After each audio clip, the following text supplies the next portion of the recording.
Ustaz, bagaimana hukumnya jika kita pernah melakukan syirik besar? Namun saat ini saya sudah menyadari bahwa perbuatan tersebut perbuatan yang tercela. Alhamdulillah kita bertobat kepada Allah. Allah Maha menerima taubat. Taubat dosa sebesar apapun, syirik atau yang lainnya, kalau seorang bertobat dengan sungguh-sungguh, Allah Maha penerima taubat. Lihatlah kisah siapa? Kisah penyihir Fir'aun. Waktu berduel dengan Nabi Musa alaihissalam. Itu para penyihir, profesi mereka adalah menyihir. Berpuluh-puluh tahun mereka cari duit dengan apa? Menyihir. Dan kita tahu sihir itu syirik. Akhirnya mereka berduel dengan Nabi Musa alaihissalam. Akhirnya mereka sadar. Mereka sadar tidak sampai satu hari. Mereka sadar, mereka sujud, dibunuh oleh Fir'aun, masuk surga semuanya. Menutup puluhan tahun kesyirikan yang mereka lakukan. Oleh karena kalau orang pernah berbuat syirik, tinggal bertobat kepada Allah dan bertekad untuk tidak kembali lagi.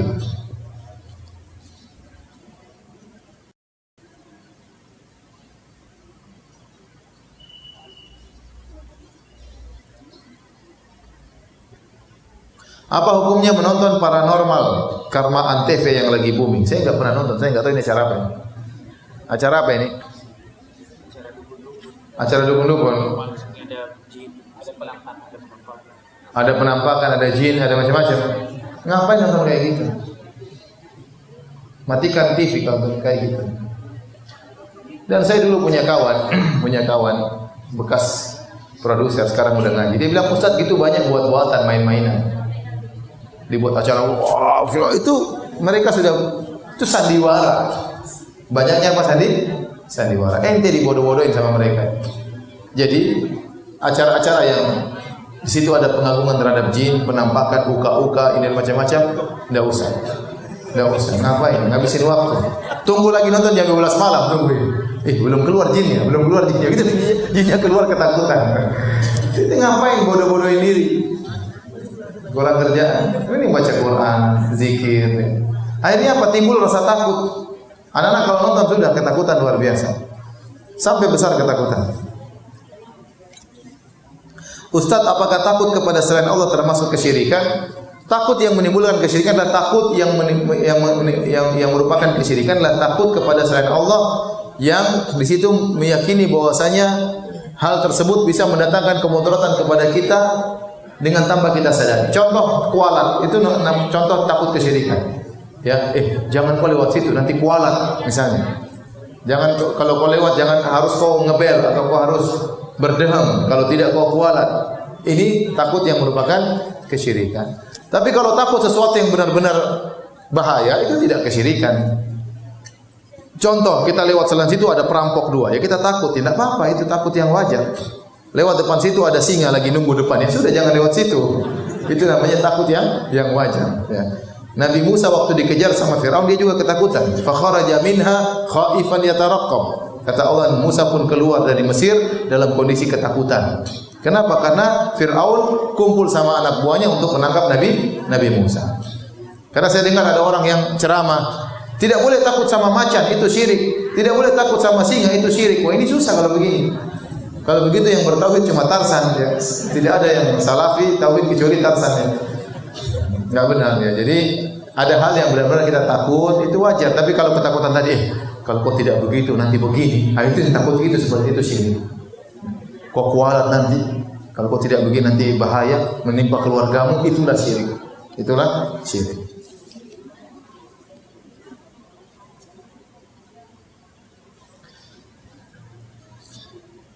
Ustaz, sebagian orang meyakini bahwa adanya angin rihul ammar. Apa itu? Katanya siapa yang kena angin tersebut, orang itu kena penyakit. Apa itu angin? Kalau masuk angin ya benar sakit, kena di bawah AC masuk angin. Tapi kalau angin namanya angin rihul ammar, ini angin apa ini?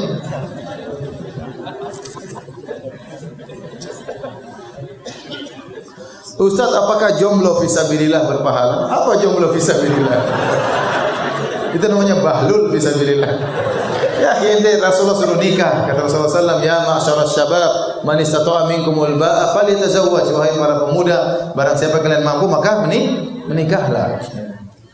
Kalau tidak mampu menikah, ya, atau ada sesuatu yang membuat dia tidak bisa menikah, ya. Contoh sebagian ulama Mereka sering bersafar, sering berpindah dari satu tempat ke tempat.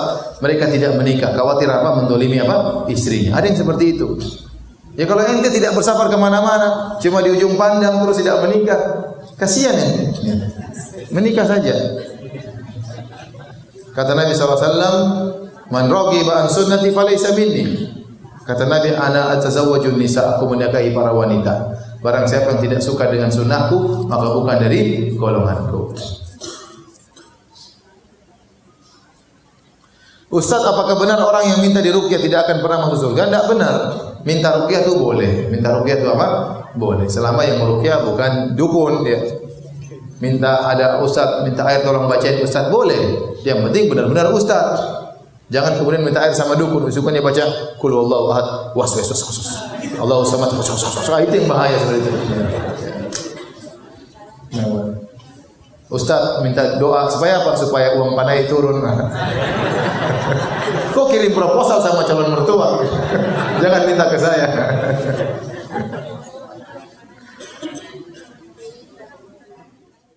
Keluar dari keutamaan. Keutamaan itu masuk surga tanpa hisab. Ya. Kalau orang minta diruqyah, dia bisa masuk surga, tapi mungkin dihisab terlebih dahulu. Dihisab terlebih dahulu. Bagaimana kalau bayi yang diakikah, dipotong kambing? Itu sunnah Nabi SAW. Jadi ada 9 sembelihan yang dianjurkan dalam syariat. Contoh, Idul Kurban, nyembelih apa? Kambing. Contoh, akikah, nyembelih apa? Kambing. Contoh, tatkala haji juga nyembelih kambing. Orang yang berhaji juga nyembelih kambing. Contoh, tatkala orang haji atau umrah melakukan pelanggaran, juga dianjurkan menyembelih apa? Kambing. Seperti itu ya. Jadi ini 9 yang merupakan ibadah. Yang tidak boleh tadi nyembelih kambing untuk bangun jembatan, ditujukan kepada jin, ini tidak boleh.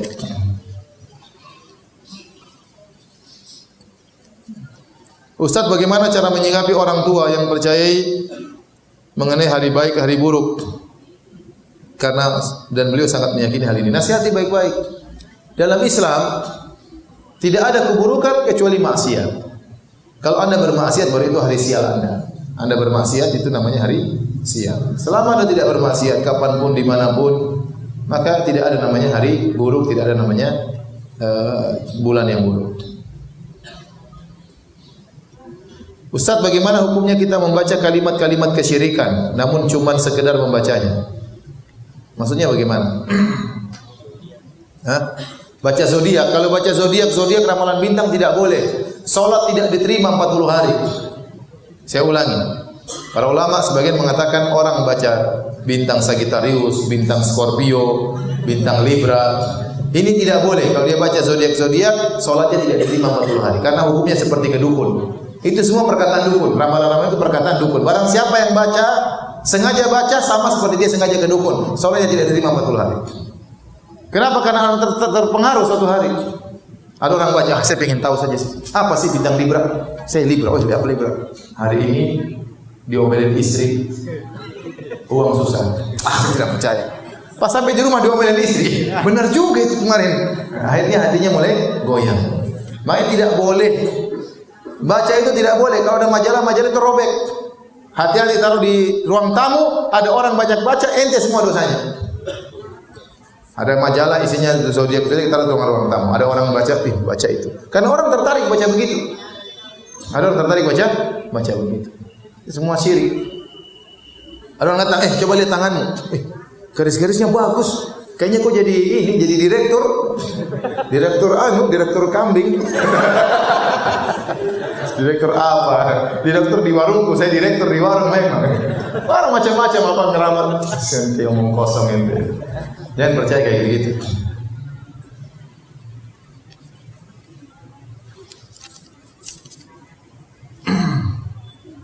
Bagaimana hukum memakai gelang atau kalung yang dipercaya menjaga kesehatan? Ini dilihat.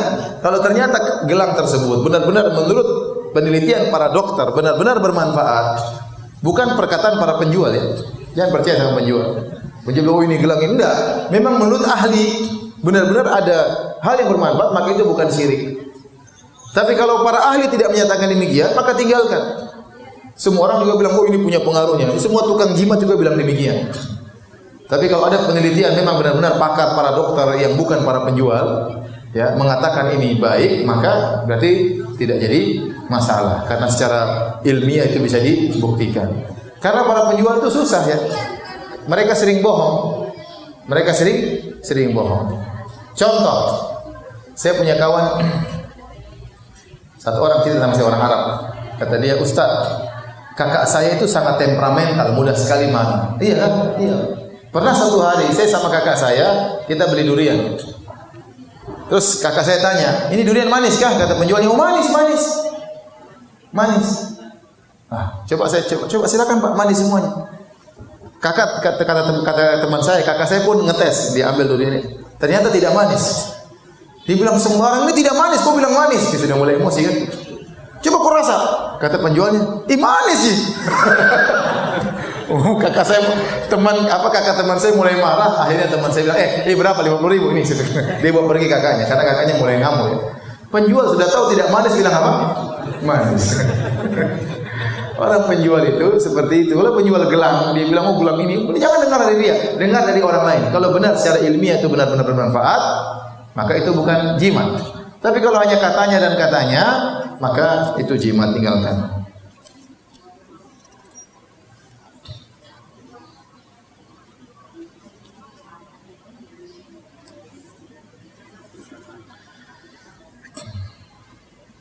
Apakah dosa apa yang kita dapatkan jika pergi ke dukun untuk meredakan hujan karena banyak orang percaya? Ini dosa syirik, bahaya. Suruh dukun-dukun itu ke Jakarta biar tidak banjir.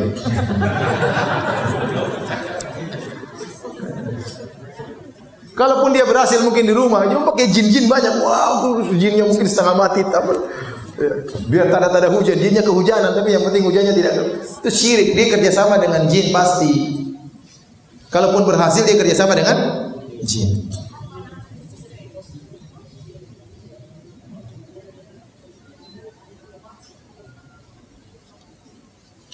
Bagaimana cara menasihati keluarga yang masih sering mengirim makanan kepada orang sudah meninggal?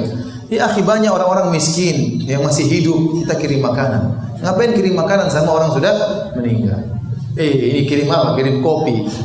Kenapa? Bapak saya suka kopi waktu masih hidup. Ini sudah mati, gimana aku kasih kopi? Kasih banyak orang miskin pengen minum kopi. Ya, kasih kopi, kasih pisang goreng sama songkol.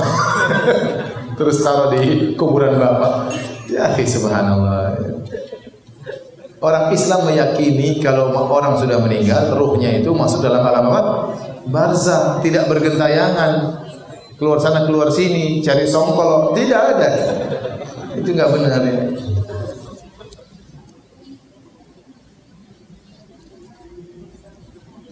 Bagaimana sikap seorang apabila terlanjur syirik? Ya sudah, bertobat kepada Allah. Dosa apapun kalau bertobat kepada Allah diterima tobatnya. Sudah sampai sini saja kajian kita ya. Mohon maaf atas segala kekurangan. Semoga Allah menjauhkan kita dari segala bentuk kesyirikan. Semoga Allah mewafatkan kita di atas tauhid, di atas sunnah Nabi sallallahu alaihi wasallam sebagaimana Allah kumpulkan kita di masjid ini. Semoga Allah kumpulkan kita di surganya kelak. Amin ya rabbal alamin. Subhanallahi bihamdik asyhadu an la ilaha illa anta astaghfiruka wa atubu ilaik. Assalamualaikum warahmatullahi wabarakatuh.